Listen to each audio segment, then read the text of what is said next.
Terdakwa Rizik Syihab menyinggung sejumlah nama dalam pembacaan pledoi atau nota pembelaan di ruang sidang Pengadilan Negeri atau PN Jakarta Timur pada Kamis 20 Mei 2021. Sejumlah nama diantaranya adalah Presiden Jokowi hingga artis kenamaan Raffi Ahmad. Ia menyebut beberapa kegiatan yang dilakukan keduanya dianggap melanggar protokol kesehatan.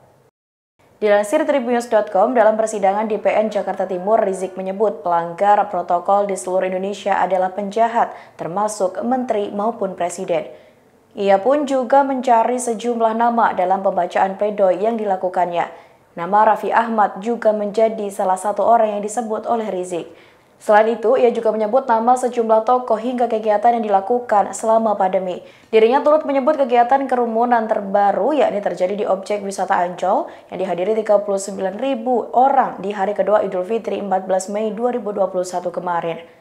Di mana kerumunan tersebut, kata Rizik, akibat putusan pemerintah terkait pelanggaran mudik namun wisata tetap dibuka. Selain hal tersebut, dirinya diketahui juga mempertanyakan sikap JPU yang tidak memproses seluruh kegiatan yang melanggar prokes sesuai dengan hukum dan juga pidana.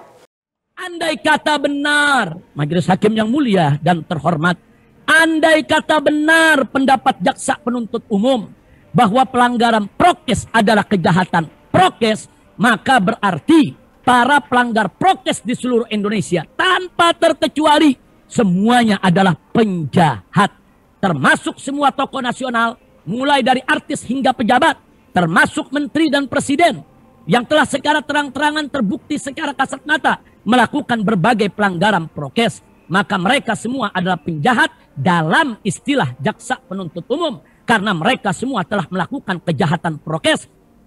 Sebagaimana aneka kasus berikut kita sebutkan. 1.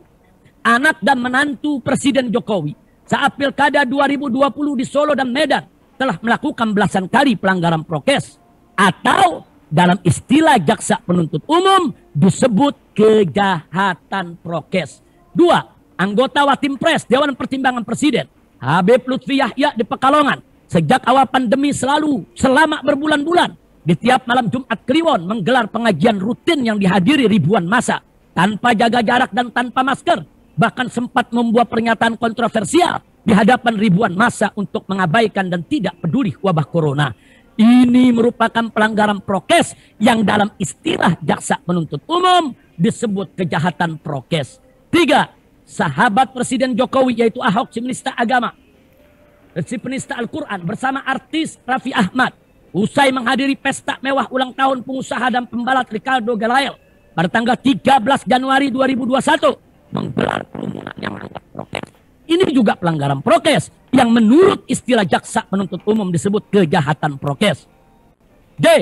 Acara kongres luar biasa KLB Partai Demokrat yang digelar secara ilegal oleh kepala staf daripada kantor staf kepresidenan Muldoko yang nyata-nyata membuat kerumunan dan melanggar prokes. Bahkan telah menyebabkan terjadinya bentrok sehingga mengganggu ketertiban umum di Deli Serdang, Sumatera Utara pada tanggal 5 Maret 2021. Ini pun pelanggaran prokes yang menurut jaksa penuntut umum, menurut istilahnya disebut kejahatan prokes. 5. Ini paling fenomenal. Pada tanggal 18 Januari 2021, Presiden Jokowi menggelar kerumunan ribuan massa tanpa prokes di Kalimantan Selatan. Bahkan bagi-bagi nasi kotak kepada warga yang sudah direncanakan dan disiapkan sebelumnya. Lalu kerumunan ribuan massa tanpa prokes serupa diulangi oleh Presiden Jokowi pada tanggal 23 Februari 2021 sambil lempar bingkisan yang juga sudah direncanakan dan disiapkan sebelumnya di Maumere, Nusa Tenggara Timur. Keduanya adalah pelanggaran prokes yang kalau menurut istilah jaksa penuntut umum disebut kejahatan prokes. 6.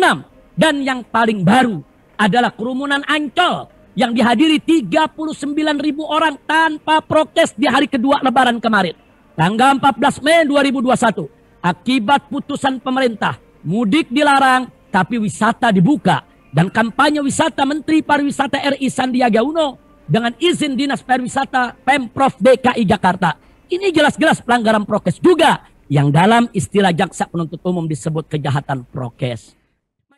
Demikianlah informasi dari Tribunnews Update. Nantikan informasi terbaru lainnya hanya di tribunnews.com. Terima kasih sudah nonton. Jangan lupa like, subscribe, dan share ya.